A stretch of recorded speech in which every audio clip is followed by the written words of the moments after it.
Oh yeah, sexy biscuits. Nice. Long was 1975. A YouTuber is on the rise. Reviewing games late at night and sometimes friends used to bug him. Long was 1975.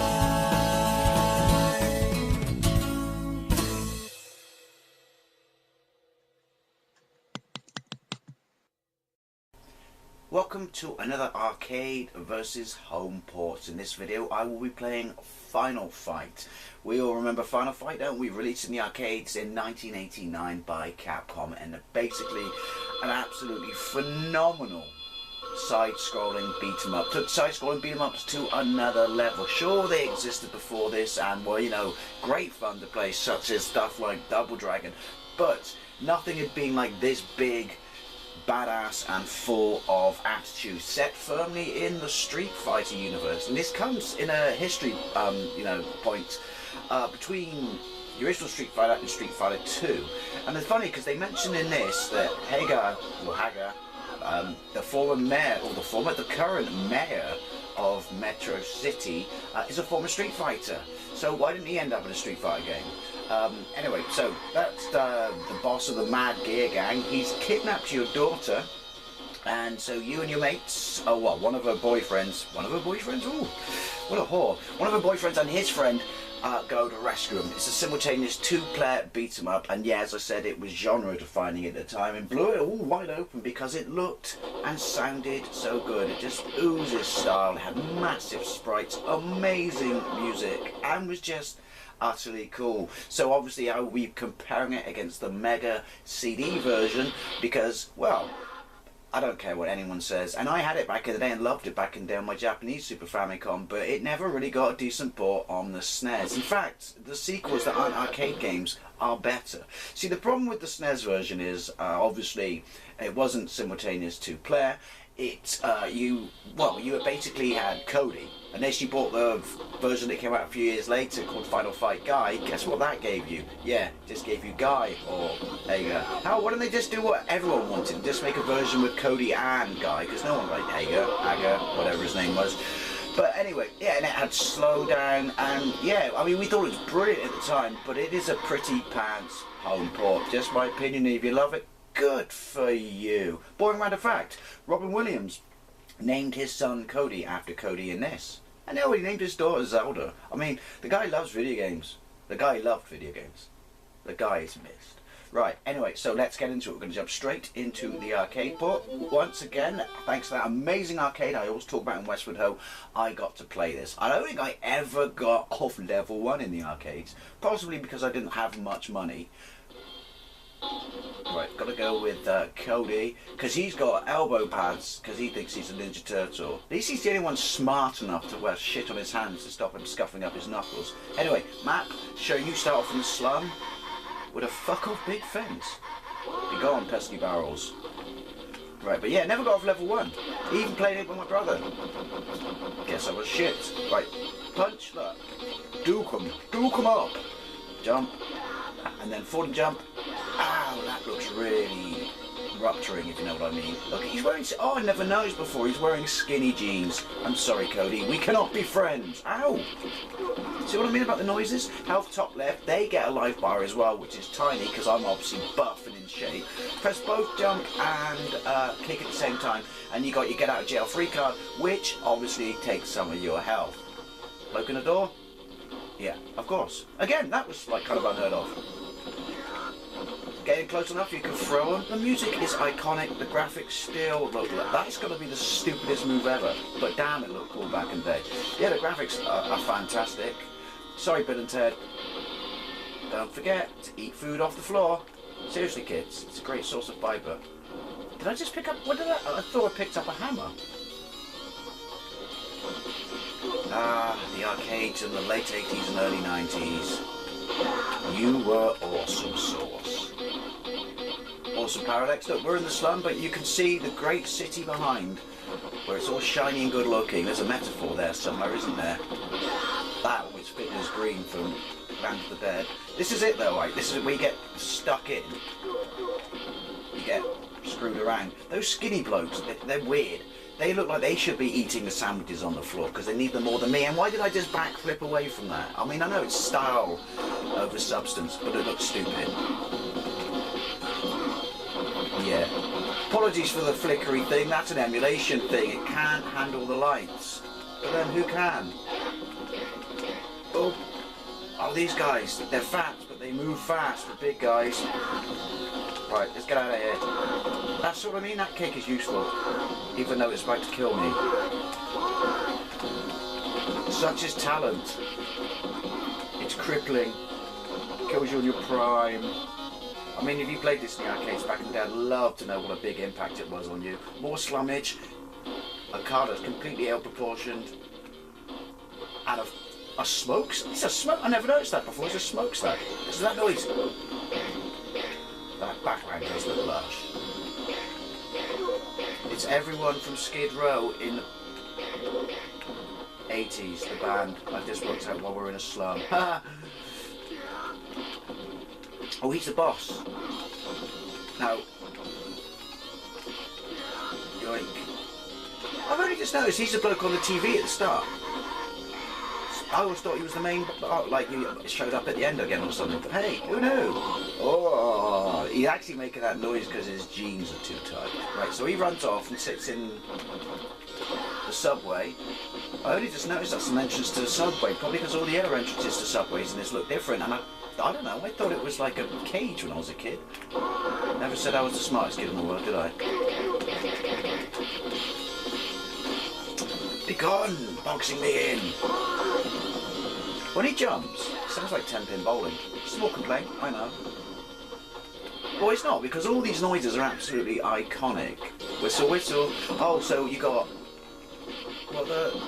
Roxy, and there's another one. And they're censored in the... oh, look at that. That's cool. They're censored in the... don't play with fire. The home ports, aren't they? Are they censored in the Mega CD one? I don't know. This is running in Coin-Ups 8. I'm guessing it doesn't quite emulate the sound properly as well. But what the hell?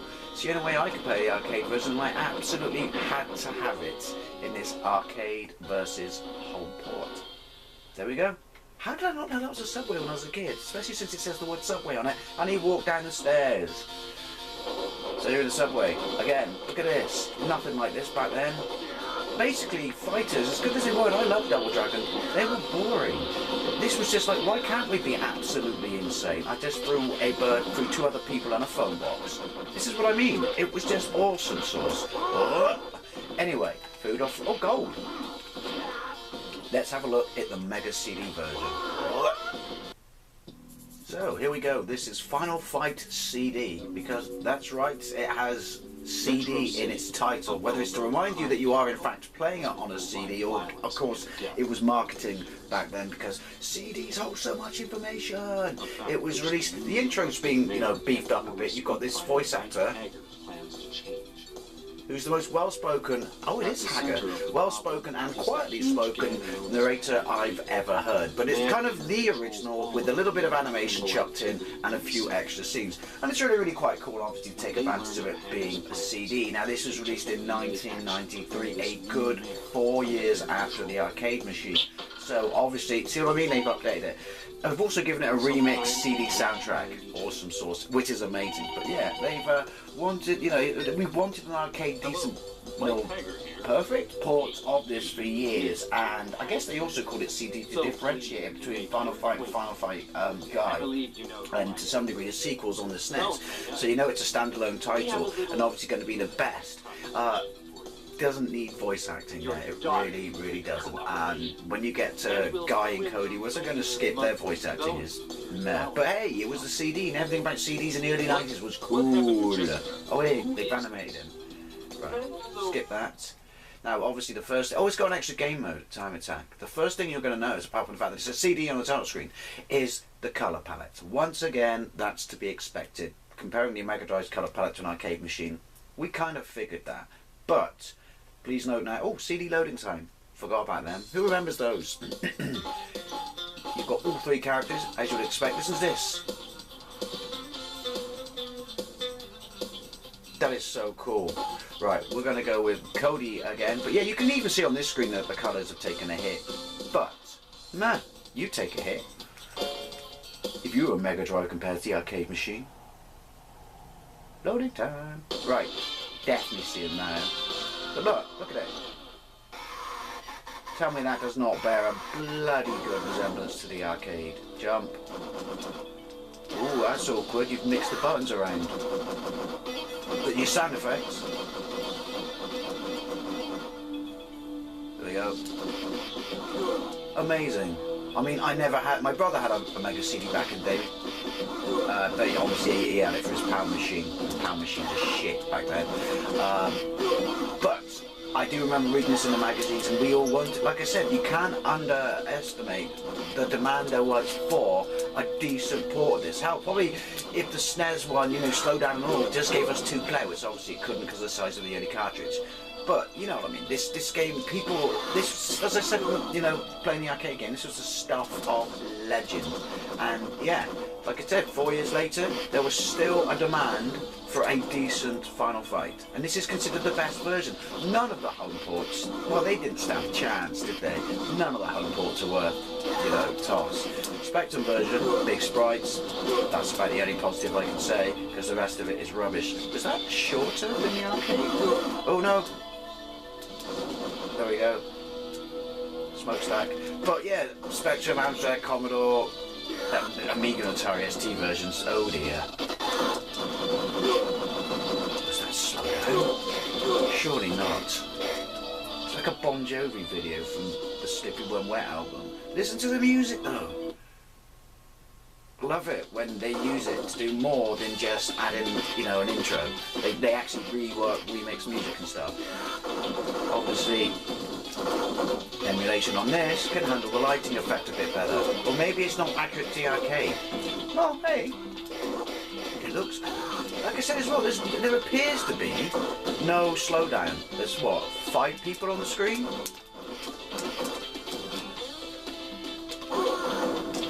All the noise. I cannot tell you how much I'm loving that music.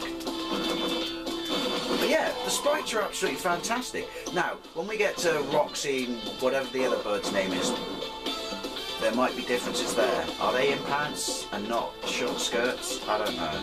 Pants? I'm not American. Are they in trousers? Look at it. Obviously, I'm actually playing this for HD as well, so that might change the way it looks compared to composite on my modded Xbox. But there you go, there's a car. Looks like it's from the 50s. He's a stooge. He's just outside like a little altar boy. This is fascinating. Fascinating. Fantastic. What the fuck was it? You know, colour aside, this is an unbelievably close port of the arcade. It looks fantastic. It looks like, if you've done this in front of me, you know, back in 1989 when the arcade machine came out, and stuck it in a cabinet, I wouldn't have been able to tell the difference. Well, I would have, because it says CD on the title screen, and it's got that stupid intro. But that aside, I probably would have thought I was playing the arcades. What can I say? I wasn't an observant kid. Hell, I thought Golden Axe was arcade perfect for years. Which is also in this series of videos. It's off.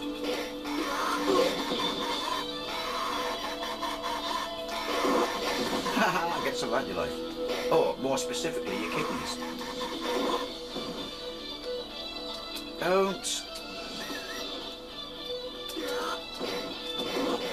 You whistle good for big guy. No, she's got a dress on. I'm going to go with that being loading times. Even though ironically it's emulation. 5 lobes. I do like the fact that they do give everyone a name.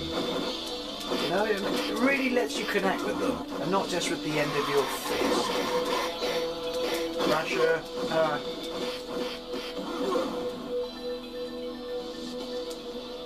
sweet. It's MTV the game, didn't you know? And now there's Happy Jingle. Oh, Final Fight, I love thee. Why is that building on the right hand side wonky? Right. Subway, metro, tube. Why is there a phone box in the subway? Even if it's the 80s, you didn't need a phone box in the subway because it's already underground. Oh, the music. Oh, the music. I might have to see if you can get the soundtrack or rip the soundtrack. That would involve me having to buy a copy of the game, but hey, because it's fantastic and I want to listen to it in my car. Yeah, I think that, no, she's got pants on. Oh, has she? I think she had Lycra pants, jogging pants, cycle shorts, those things that should be illegal. Anyway, Final Fight CD. Now let's round up. Final Fight the arcade versus Final Fight CD. Clearly this is the best home port by miles, and an unbelievably accurate version of the arcade that goes a little bit above and beyond with the intro and especially the music. Looks just like the arcade, if just the colours that take a hit. It's Andre the Giant, or Andor. Oh, shizen. But you got that screen as well. Yeah, this has got to be one of the closest home ports I've done in this, collection of videos, or this series of videos I should say. Anyway, as always, I'd love to know what you think. Did you play it back in the day? Did you play it on the SNES? Were you lucky enough to play it or own it on the Mega CD? And I'd love to know what you think. Thank you very much for watching, and I'll see you later.